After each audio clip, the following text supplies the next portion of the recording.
अनिता को अरबी मलिक ने 60 लाख का ऑफर दिया।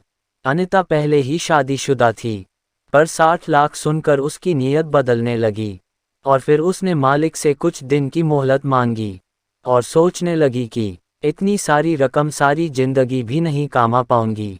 यही सोचकर अनिता ने उस अरबी का ऑफर कबूल कर लिया।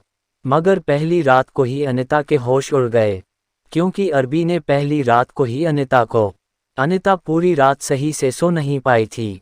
आंखें बंद करती तो अनिता के सामने नोटों की गड्डी नजर आने लगती, और जब वह आंखें खोलती तो वही पुराना कमरा और छत पर लगा पंखा नजर आने लगता है, जो पुराना और खराब होने की वजह से इतना हल्का चल रहा था कि पंखे के नीचे बैठने के बावजूद पसीने से तर हो चुकी थी। अनिता अचानक से उठकर बैठ गई और अपने बराबर में नजर दौड़ाए तो इतनी गर्मी में उसका पति बेखबर सो रहा था। कल तक तो अनिता भी थकान से चूर गर्मी में सो जाया करती थी, लेकिन जो वाक्य आज अनिता के साथ हुआ उसने उसकी नींद उड़ा कर रख दी थी। अनिता ने अपने अरबी मालिक से कुछ की मोहलत मांगी थी, और अनिता जब से घर वापस आई है तब से वह लगातार यही सोच रही थी कि क्या करूं क्या ना करूं।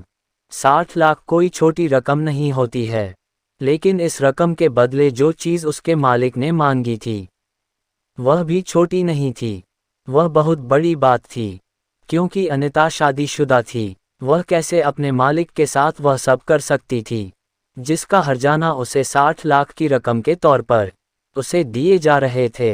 अनिता ने पहले तो मालिक की बात सुनकर इनकार कर दिया था, लेकिन अगले ही पल उसे अपनी गरीबी का ख्याल आने लगा। जब अनिता ने अपने मालिक से कहा कि उसे कुछ दिन का वक्त चाहिए, तो मालिक कहने लगा, मैं तुम्हें 10 दिन से ज़्यादा वक्त नहीं दे सकता। अनिता ने इस बात पर हामी भर दी कि वह 10 दिन में मलिक को बता देगी। अनिता को अब समझ नहीं आ रहा था कि वह क्या करें क्या नहीं। फिर अनिता ने अपने पति को बताने के बारे में सोचा, पर वह डर रही थी कि उसका पति इस बात के लिए राजी होगा या नहीं। यही ख्याल बार बार अनिता के दिमाग में आ रहे थे। फिर एक दिन अनिता ने हिम्मत करके अपने पति को बताया। उस समय अनिता का पति खाना खाने ही जा रहा था। तभी अनिता ने अपने पति से कहा कि मुझे एक ऑफर हुआ है, अगर तुम मेरा साथ दो तो हम कुछ महीनों में लखपति बन सकते हैं। अनिता की बात सुनकर उसके पति ने खाना खाना छोड़ दिया और अनिता से बोला, क्या कहा तुमने? ऐसा कौन सा ऑफर तुम्हें मिल गया है? फिर अनिता ने डरते डरते धीरे धीरे सारी बात बता दी। बड़ी खामोशी से उसके पति ने उसकी बातें सुनी, लेकिन खाना वहीं छोड़ दिया था। यह देखकर अनिता का दिल धक धक करने लगा। कुछ देर तक वह नहीं बोला, बस सोचता रहा और अनिता की तरफ देखता रहा। अनिता अपने पति के जवाब के इंतज़ार में थी। वह समझ नहीं पा रही थी कि वह कैसे पूछे। फिर अनिता ने कहा कि मैं सोच रही हूँ कि कल जाकर अपने मालिक को इनकार कर दूँ। यह बात सुनकर उसने अनिता की तरफ देखा और कहने लगा, अनिता तुमने मुझे बहुत बड़े इम्तिहान में डाल दिया है।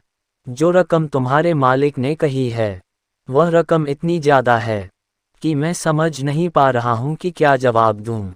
शायद वह भी अनिता की तरह उलझ गया था। फिर उसके पति ने अनिता को हाँ बोल दिया। और फिर अनिता ने, आपको ये कहानी कैसी लगी कमेंट करके ज़रूर बताएं। वीडियो अच्छी लगी तो लाइक करें। इस तरह की और कहानी सुनने के लिए हमारे चैनल को सब्सक्राइब करें।